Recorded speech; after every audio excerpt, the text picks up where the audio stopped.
السلام علیکم ویورز، آج کی ویڈیو میں ڈسکس کرنے جا رہے ہیں چین اور بھارت کے درمیان سرحدی تنازع، جس میں چین نے بھارتی فوجی کے مارے جانے کی تردید کر دی ہے۔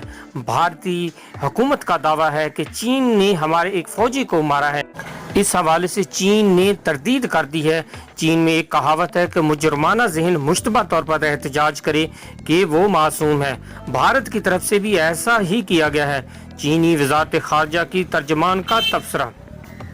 چین کی طرف سے سرحدی تنازع کے نتیجے میں بھارتی فوجی کی ہلاکت کی تردید کر دی گئی ہے۔ اپنی ہفتہ بعد بریفنگ میں چین کی وزارت خارجہ کی ترجمان نے بھارتی میڈیا میں چلنے والے فوجی کی ہلاکت کے حوالے سے رپورٹس کو مسترد کرتے ہوئے کہا کہ ہمیں نہیں معلوم کہ ان کی رپورٹ کے کیا ذرائع ہیں، تاہم ہماری اطلاعات کے مطابق ہفتے کی رات میں ہونے والی جھڑپ کے نتیجے میں کوئی بھارتی فوجی ہلاک نہیں ہوا۔ تاہم میں نے گارڈین اخبار کی ایک سٹوری پڑھی ہے جس میں بتایا گیا ہے کہ ایک بھارتی فوجی اپنی گاڑی کو پیش آنے والے حادثے کے نتیجے میں مارا گیا ہے۔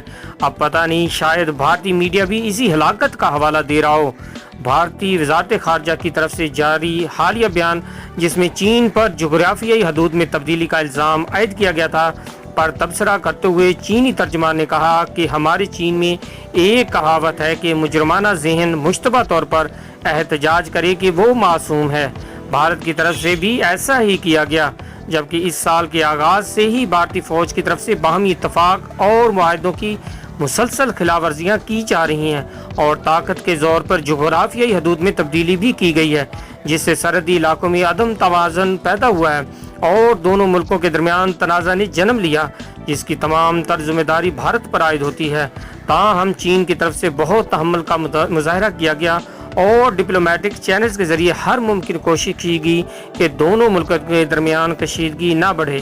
چین کی طرف سے بھارت پر زور دیا گیا ہے کہ وہ سرحد پر تعینات اپنی فوج کو تاکہ موجودہ صورتحال کو مزید پیچیدہ ہونے سے روکا جا سکے۔ چینی ترجمان کی طرف سے امید ظاہر کی گئی کہ بھارت کی طرف سے بھی چیز کو مد نظر رکھتے ہوئے چین کے ساتھ مل کر کام کیا جائے گا تاکہ دو طرفہ معاہدوں اور اتفاق پر عمل درآمد کیا جا سکے اور سرحدی علاقے میں امن و امان کے لیے واضح حکمت عملی اپنائی جا سکے۔